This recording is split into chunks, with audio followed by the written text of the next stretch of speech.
We're going to talk about luxury. We're going to talk about the affluent.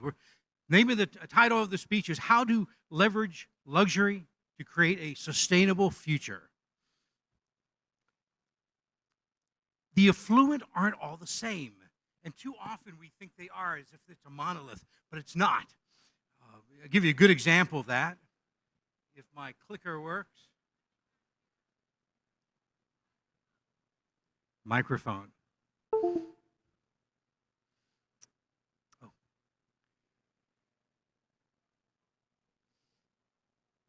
Thank you very much.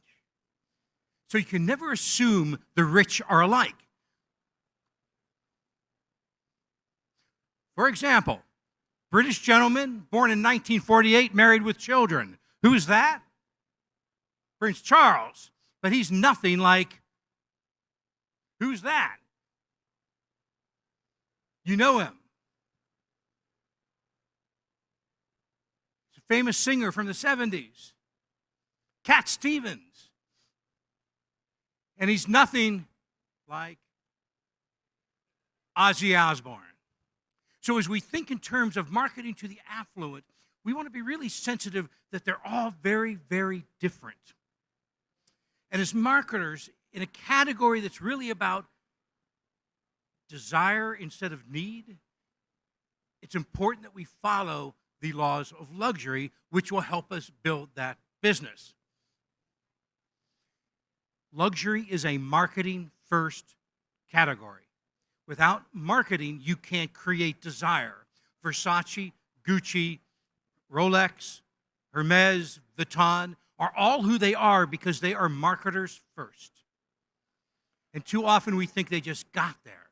But it's increasingly difficult to be a good marketer today because, frankly, print is going away, and marketing online is, although it's easy if you know how to do it, it's difficult. And the affluent aren't on Facebook, and they're not on places where people want to sell you stuff. It just doesn't work that way. I love this picture because to be really successful, you have to see the world in luxury. You have to see the world differently. And I hope we can touch on that a little bit. I'm going to share the handout on this if you leave your card. Also, I gave a presentation this morning. Happy to send that to you. Just leave your card. My cards are also up there also. So there are three classes of people. Those who see, those are your best prospects. Those who see when they're shown, those are important prospects. And those who do not see, forget them. Right? That's the mass market. The first thing is your brand is sacred because what you're selling with luxury is your brand, not objects. Promote your brand, we're creating desire for the product. Now, you may say, well, Vuitton does this or Hermes does that. We're not Hermes, or we're not a passion product. We have to position ourselves as luxury, as something separate than what you may see in fashion. These are stars, and everything falls out of what we're going to talk about now, which is your marketing, your merchandising, your displays, everything. You name it, it falls out of these pieces. Now, I get a lot of people say, which is emotion, obviously. Brands are emotion. Without emotion and luxury, you have no luxury because you have to create that desire. How many of you are Levi's wearers?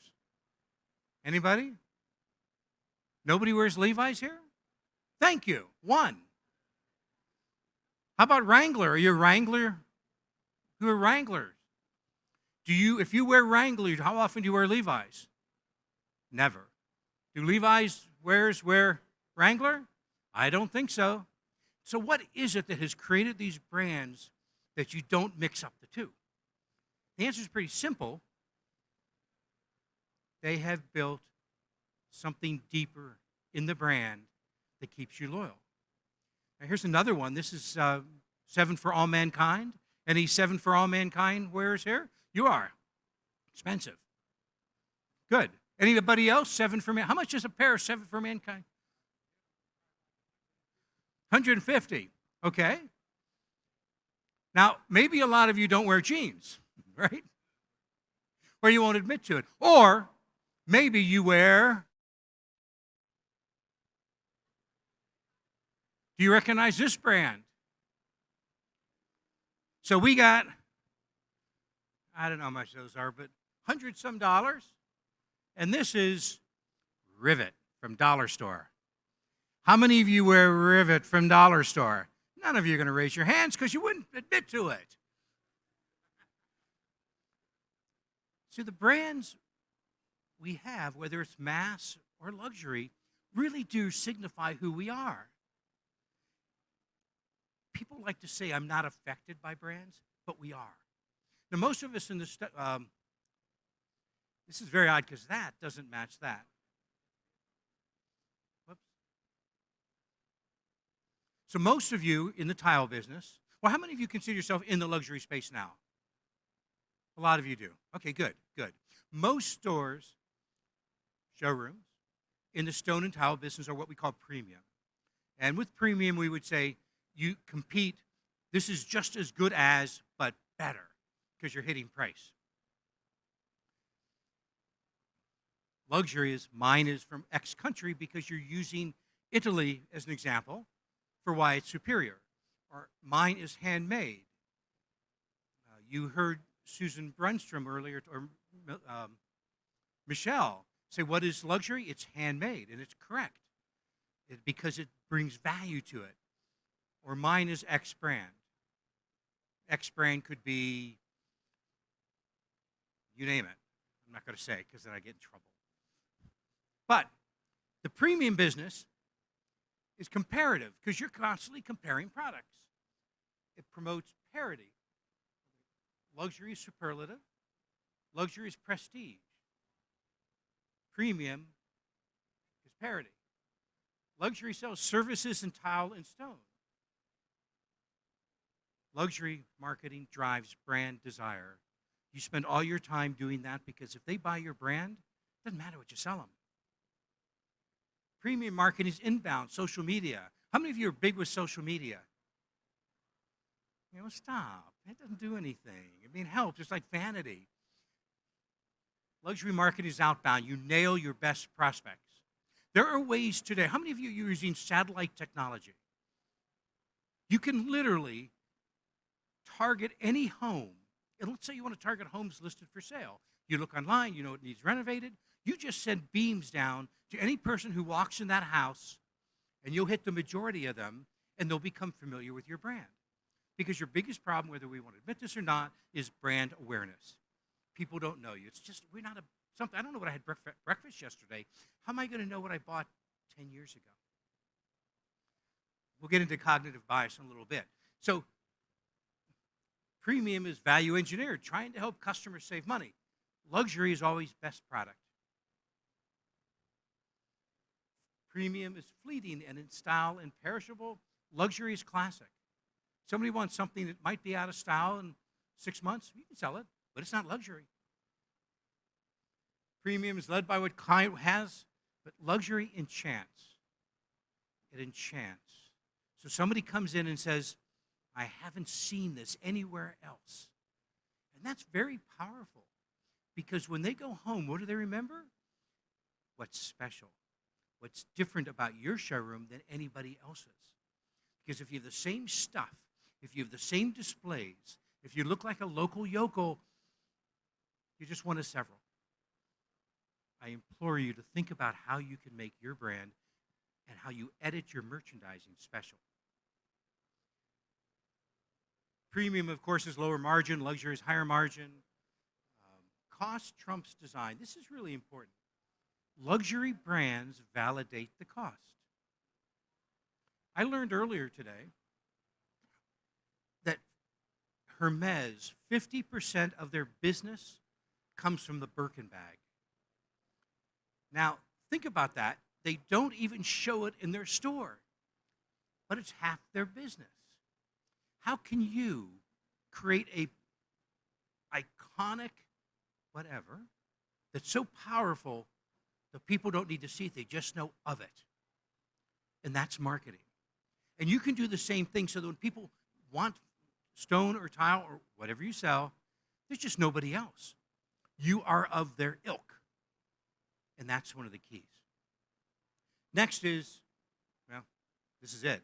If you're the luxury space, you have no competitors because your showroom has something no other showroom has, and that's you and your brand. And without that, you're just like everybody else.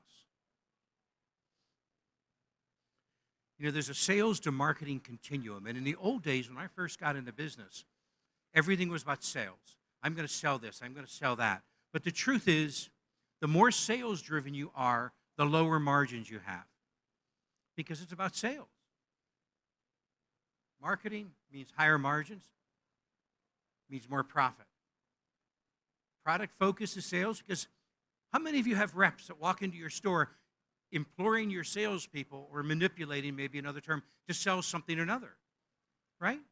Oh, this is the product knowledge on this, and this is whatever. That undermines your company.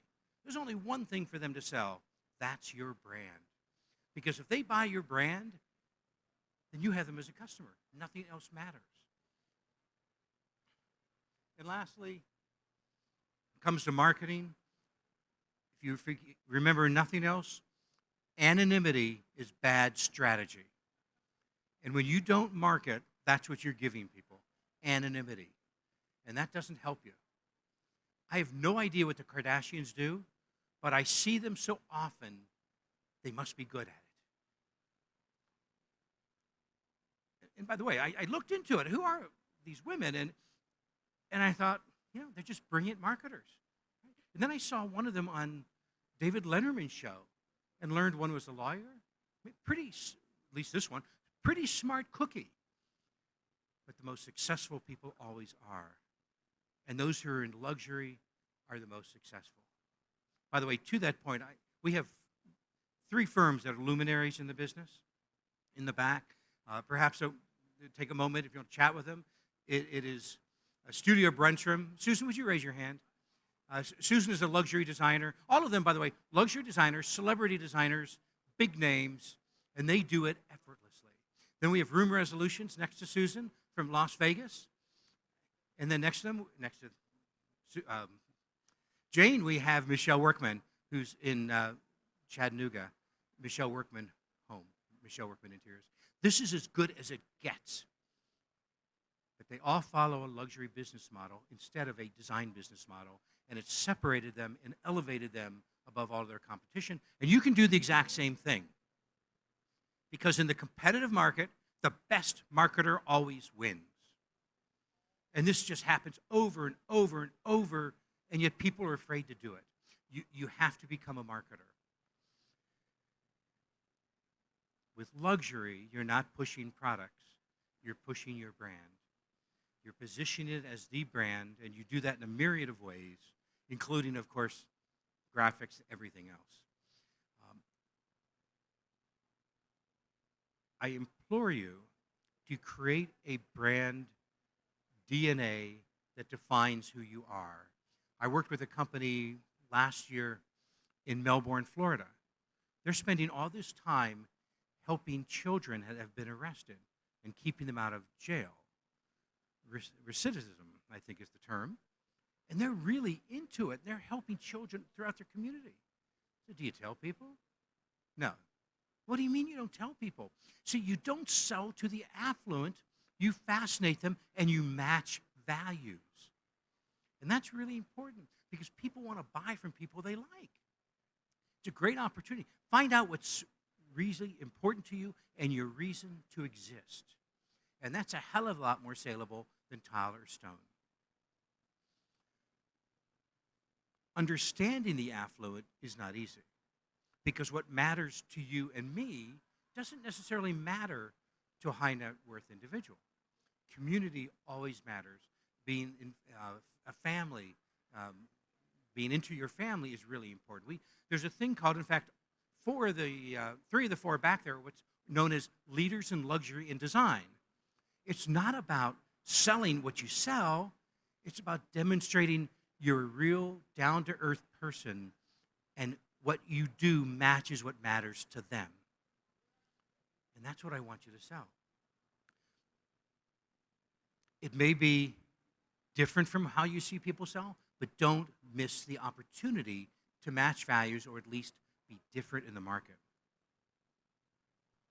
You know, a lot of people will tell you about the Dodge Durango's available Hemi V8 engine and 360 horsepower, but I'm the only one with the guts to tell you about the glove box. 0.1 cubic feet of storage, 12-volt light bulb, all in beautiful injection molded thermoplastic olefin. Comfortably fits 2 turkey sandwiches, 6 ball-peen hammers, 70 packs of gums, 20 rulers. This thing goes on for inches. Starting to get the picture? Oh, yeah. This glove box I've been talking about? It comes standard. So there's so many lessons in this ad. First off, it's different than any other car commercial, right? Secondly, he's identified something that's meaningful to us that we didn't know was meaningful to us. I recently bought a Jeep, and it has, of course, a glove box, but there's no lock on the glove box. And if you live in South Florida, you have to do valet parking all the time. I can't lock anything. So I missed that very basic piece, and you know, you can't overcome that. But find those pieces that matter. You know, in the old days, we talked about selling. We had to sell people. But today there is this whole nother acquisition funnel. I have this set up so that, you know, you go from awareness, interest, consideration, intent, and acquisition. But in the old days, a decade ago, marketing was just for awareness and interest, right? And then the salespeople took over. And the salespeople took credit for it. And there's still plenty of people still stuck, certainly salespeople, because you can advertise and they won't give you credit for it, but it comes from them. Today's acquisition funnel is all marketing driven, because the moment somebody hears or says something different than what they believe you to be, you're lost. So you have to keep marketing, keep marketing. I have a client, very high level brand, and she markets to her past customers. Because as you know, the wealthy don't necessarily refer you. So what she does a project, and then she advertises to their home to make sure everybody who visits this individual to see their home knows which brand it is, just to keep the conversation going. Because people never really lose their values, no matter who they are. So we have to keep on top of that, because it's constantly changing. This is a quote from Regent magazine. The individuals seek balance in their life, not through status, but through experiences. So the experience is very important. Now, we have research that tells us status isn't important, but when you really study the affluent, status is extraordinarily important. So we can never forget that goes back to brand. And what does your brand represent? So you want it to represent status. You want it to represent being proud of what you've bought. We just participated in a podcast, and somebody said actually it was Susan Bernstrom, I know who said it, was about how home is defined differently today, because we work there, we live there, we eat there, we play at home more than ever before. Don't lose that change in how we perceive it. The affluent desire to be around others of their caliber. When they're looking at your marketing, they're not necessarily looking at the product. They're looking to see if you are of their ilk. Do you fit and do business and work for others who are like them?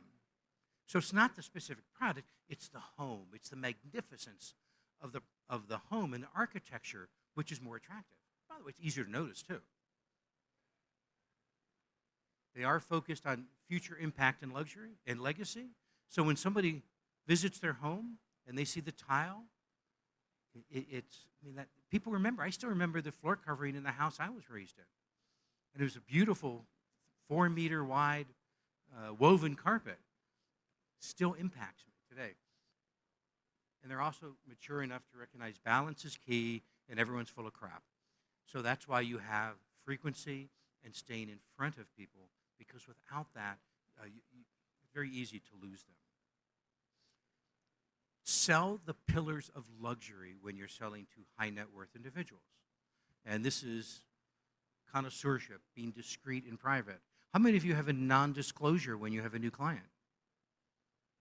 Now, they may not require it, but by you saying you provide it, it tells you that you respect them and their ilk.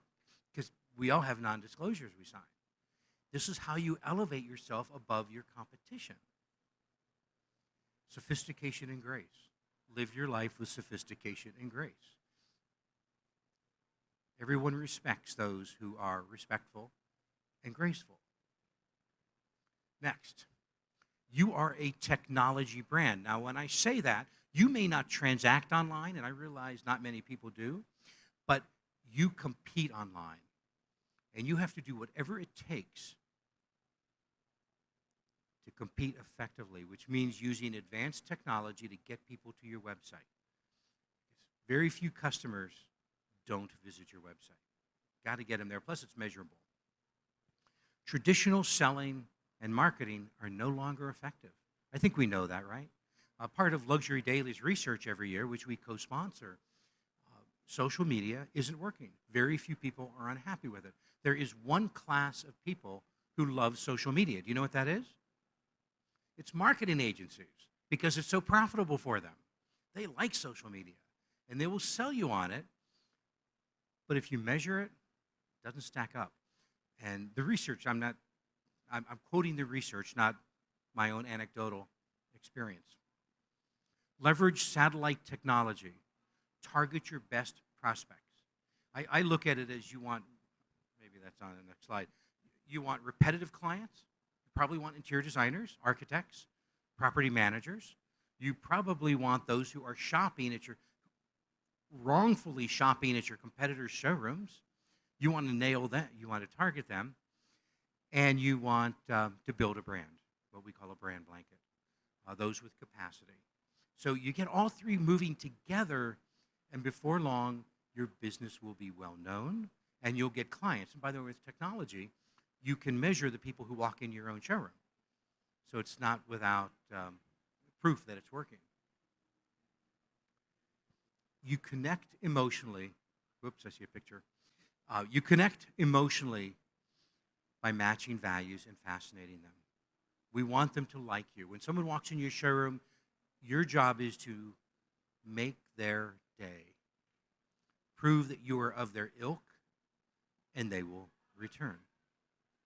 If you can do those things effectively, how often do you walk into a showroom or a store and they just tick you off? And I get that all the time. Make their day. Compliment them. Find a way for them to remember that really nice person who they met. You don't really sell the affluent. They choose to buy from you. So these behaviors are really important in ensuring that you are communicating and resonating with them personally in their heart. The wallet will come. Don Draper, you remember Mad Men, right? The greatest thing you have working for you, it's the imagination of the consumer. If you can get into that space, your ad can run all day long. Yeah, think about that differently. How do you get in their head? How do you get in their heart? If you tug on the wallet too early, you lose it. Tug on their heart, and they love you. It's just how it works out.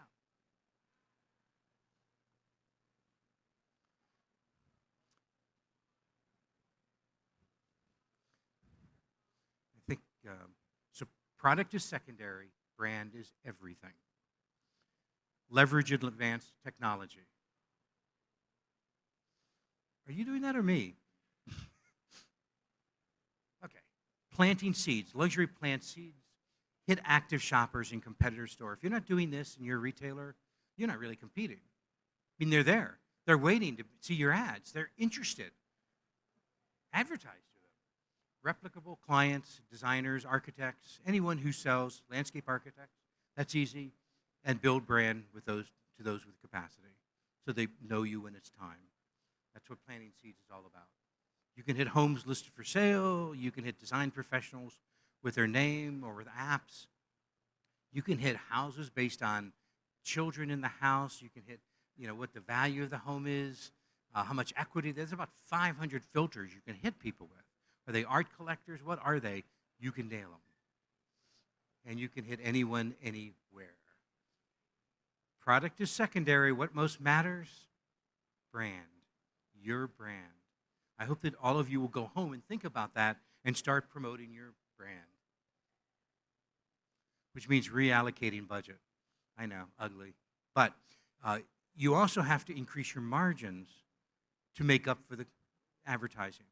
The margins have to come from somewhere. We're business people, right? Showroom and merchandising. We'll do another continuum. Increase your margins 5 to 8% of revenue on marketing. Let's talk about showroom merchandising. If you have what everyone else has, why does it matter that you're even in business? Substantially reduce what you show. When you walk into a Louis Vuitton, do they have 1,000 bags? No. They have a selection specific to the point of view at the guy at the top, who theoretically is Louis Vuitton. If you show everything, you have become an agent of your suppliers, not an agent of your customer.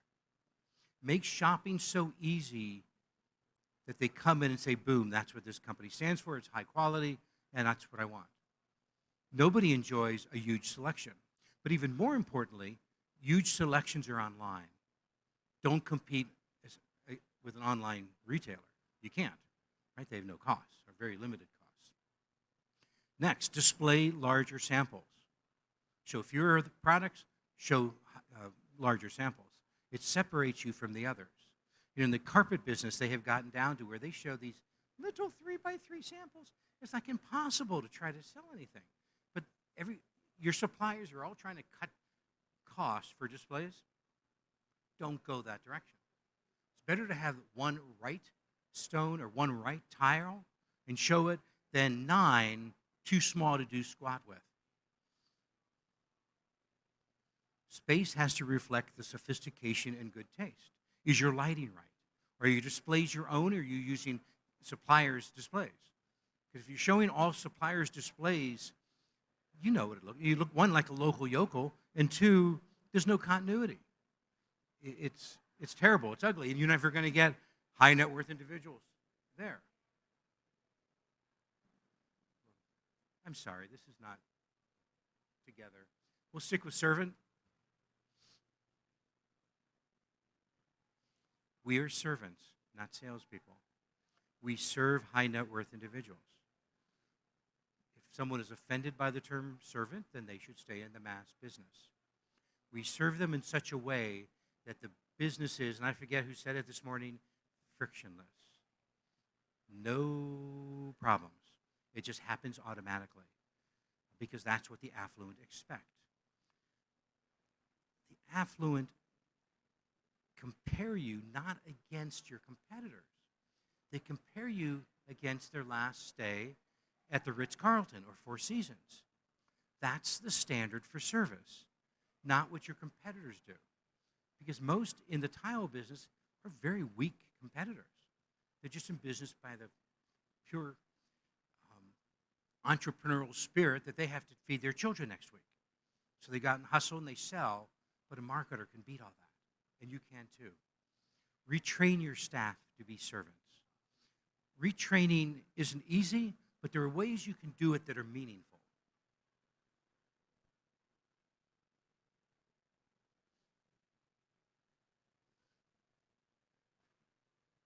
Fall, and it'll be an exercise in building trust between one another. So Harrison, if you don't mind going first, step up here on this chair and close your eyes.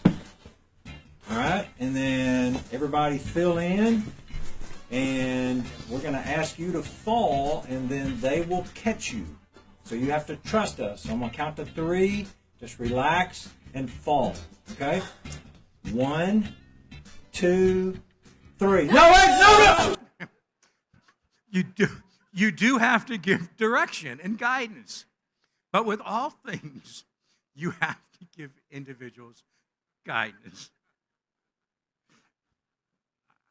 something wrong in me that I enjoy that. Become an agent for your customers, for who you want to be in business. Identify them, mirror them, and just get started. Even if you're not a luxury showroom today, just get started. Create a plan where over 6 months you integrate it, how you think, you integrate how you market, how you merchandise, and you will get there. And you can't wait. You know the old saying, there are only 2 good times to plant a tree? One was yesterday, and the other was 20 years ago. So leave coverings. Buy to brands from different countries, because countries are brands too. Because we don't want you, with all due respect, to become Floor & Decor, which also means they should be a little better dressed. Remember what jeans? Jeans should be unacceptable in a luxury store. You will see them at Lumber Liquidators. You will see them at Floor & Decor. And you'll see them at other down-market companies. But be better than everybody else. Be a little bit classier. Find ways to elevate your brand very obviously over anybody else. And if you do that, and if you follow the pillars of luxury, you will be extraordinarily successful. I will implore you at this point to think bigger, move faster. This is the way to go. We're very likely moving into a recession. I think we all see that today. Who ends up with money during a recession? The wealthy. Don't miss this market when they're the only place to be. Market more aggressively, adopt the pillars of luxury, create desire for your brand, and follow the laws of luxury, which was an earlier presentation for those of you who saw it earlier.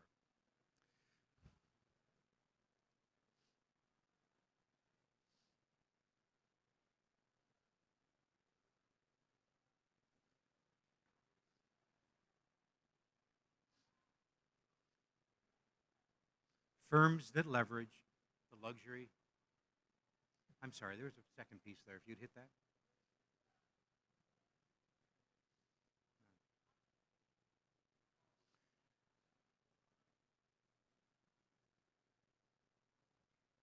Go back a couple. Firms that leverage the luxury business model compete with no one, because it's your brand and it's you. And that's how you're going to grow your business. My name is Chris Ramey again. Website is Precise Luxury Marketing. If I can do anything for you, please let me know. If you leave your card up here, I'll make sure you get a copy of the presentations. And I thank all of you for being here. Thank you for being in Coverings, too.